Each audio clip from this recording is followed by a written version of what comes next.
اسامه دا وینه ښه روډ په منځ کې اوس دی او د مازدیګرې مونځ کوي او دومره ګاډي ورته ولاړ دي ښه دا وینه غونډ روډ یې مټې روډ هغه کتلی بلاک کتلی ښه دا وینه ده هلکه بس کلر سے کلیا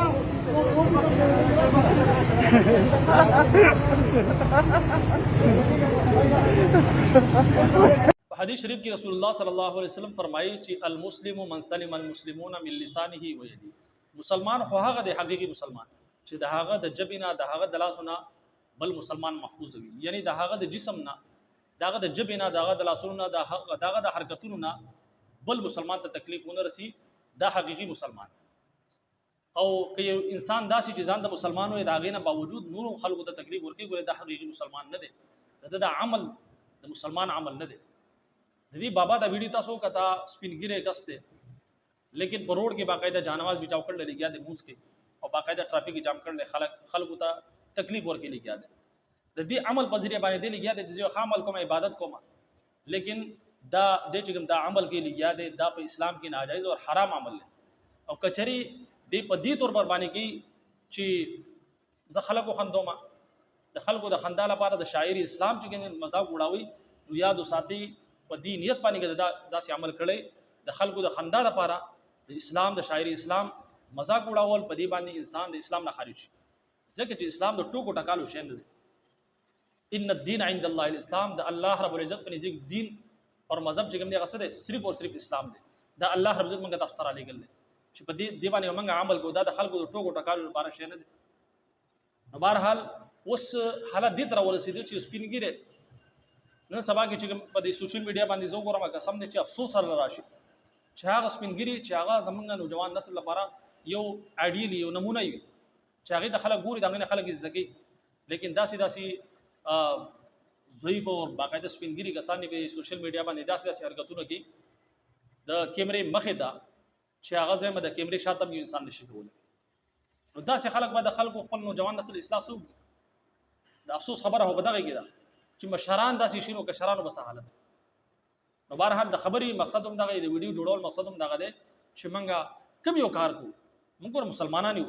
او صدا سي نه چې زمونږ چې کوم خالص صرف د براینا موږ مسلمانان یو. اسلام هغه اسلام دی چې هغه زمونږ د جسم نه زمونږ د اعمالو نه زمونږ د کردار نوازي. نن چې تاسو ګوره په دنیا کې د مسلمان ولی ذلیل دی خوار، نن تاسو زمونږ په دې ملک کې وګورئ مسلمانانو ته وګورئ یو نمبر دوکاباز، یو نمبر دروغجن، یو نمبر فراډي، دا به تاسو مسلمانانو کې منظر راځي. خلک چې دی زمونږ دې کارونو ته ګوري نو آیت دا غیر مسلمو به زمونږ متاثر کی هرگز نه، بلکې هغه به خنور ته وباسي چې موږ خپل په دې مذهب کې کم از کم دروغ نه وي، خلکو له دوکه خونه ورکو، فراډ خونه کو چې څومره فراډونه څومره دوکې دي هغه زمونږ په دې ملک کې په دې مسلمانانو کې پرې دي. وجه څه ده؟ ځکه چې موږ خپل مذهب دین پرېښی دی او موږ بیا هم ځان ته فخر کو مزامن فخر کو چې موږ مسلمانان بیا موږ دا د الله رب العزت د امید ساتو چې الله رب العزت زموږ مدد کوي. نن تقریبا په دې دنیا کې په دې وخت کې ارباو باندې مسلمانان دي، د ارباو په تعداد کې دي، لیکن د هغې نه باوجود بالکل خشک او بالکل د کچري د ډیران په شان دي، یعنی دومره قتل عام روان دي مسلمانانو لیکن صحیح حیثیت نشته. ولې؟ ځکه چې حقيقي مسلمان نشته په دې دنیا کې. کچري حقيقي مسلمان نه پیدا شي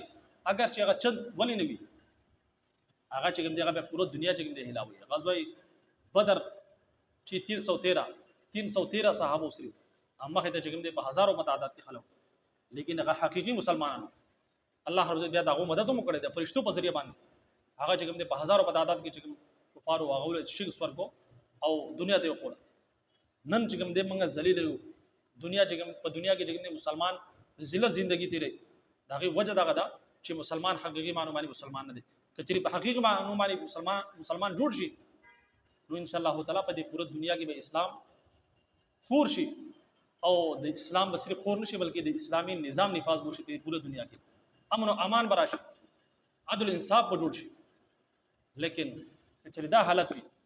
چې مشران داسي وي نو بیا د کشرانو سره حالت وي، چې مشران مسلمانان دغه شانتي وي نو د کشرانو مسلمانانو بیا سره حالت وي. بهرحال